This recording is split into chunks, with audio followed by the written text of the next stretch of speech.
योगिनी एकादशी की जो कथा सुनता है, श्रवण करता है और दूसरों को सुनाता है, दूसरों तक भेजता है, उसकी स्वर्ग प्राप्ति पक्की होती है। तो ये आइए ये कथा भी सुन लेते हैं 2 मिनट की। धर्मराज युधिष्ठिर कहने लगे कि भगवान, मैंने ज्येष्ठ शुक्ल एकादशी के व्रत का महात्म सुना। अब कृपा कृपया आषाढ़ कृष्ण एकादशी की कथा सुनाइए। इसका क्या महत्व है, क्या महत्व है, और यह भी बताइए। तो भगवान श्री कृष्ण कहने लगते हैं, हे राजन, आषाढ़ कृष्ण एकादशी का नाम योगिनी है। इससे इसके व्रत रखने से समस्त पाप नष्ट हो जाते हैं। यह इस लोक में भोग और परलोक में मुक्ति देने वाली है। यह तीनों लोकों में प्रसिद्ध है। मैं तुमसे पुराणों में वर्णन की हुई कथा कहता हूँ, ध्यान से सुनो। स्वर्गधाम की अलकापुरी नामक नगरी में कुबेर नाम का एक राजा रहता था।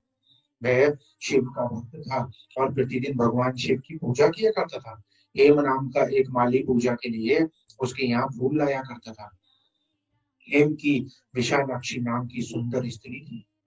एक दिन वह मानसरोवर में पुष्प लेने गया, लेकिन काम काम के आसक्त होकर उसने अपनी स्त्री के साथ हास्य विनोद तथा रमण करने लग गया। इधर राजा उसकी दोपहर तक राह देखता रहा। अंत में राजा कुबेर ने सेवकों को आज्ञा दी कि तुम लोग जाकर माली के यहाँ आने का कारण पता करो, क्योंकि वह अभी तक पुष्प लेकर फूल लेकर नहीं आया। सेवकों ने कहा कि महाराज, वह पापी अतिकामी है, अपनी स्त्री के साथ हास्य विनोद और रमन कर रहा है। यह सुनकर कुबेर ने क्रोधित होकर उसे बुलाया। हेममाली राजा के भय से कांपता हुआ उपस्थित हुआ। राजा कुबेर ने क्रोध में आकर कहा, अरे पापी, नीच कामी, तुमने मेरे परम पूजनीय ईश्वरों के ईश्वर श्री शिव जी महाराज का अनादर किया है, इसलिए मैं तुझे श्राप देता हूँ कि तू स्त्री का वियोग सहेगा और मृत्यु लोक में जाकर कोढ़ी रहेगा। कुबेर के श्राप से हेममाली का स्वर्ग से पतन हो गया और वह उसी क्षण पृथ्वी पर गिर गया। भूतल पर आते ही उसके शरीर में श्वेत कोढ़ हो गया। उसकी स्त्री भी उस समय अंतर्ध्यान हो गई। मृत्यु लोक में आकर माली ने महान दुख भोगे। भयानक जंगल में जाकर बिना अन्न और जल के भटकता रहा। रात्रि को निद्रा भी नहीं आती थी, परंतु शिव जी की पूजा के प्रभाव से उसको पिछले जन्म की स्मृति का ज्ञान अवश्य रहा।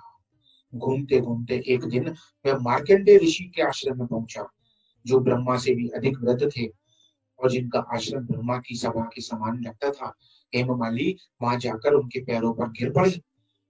उसे देखकर मार्कंडेय ऋषि बोले, तुमने ऐसा कौन सा पाप किया जिसके प्रभाव से ये हालत हो गई। हेममाली ने सारा वृत्तांत के सुनाया। यह सुनकर ऋषि बोले, निश्चित ही तूने मेरे समूह सत्य वचन कहे हैं, इसलिए तेरे उद्धार के लिए मैं एक व्रत बताता हूँ।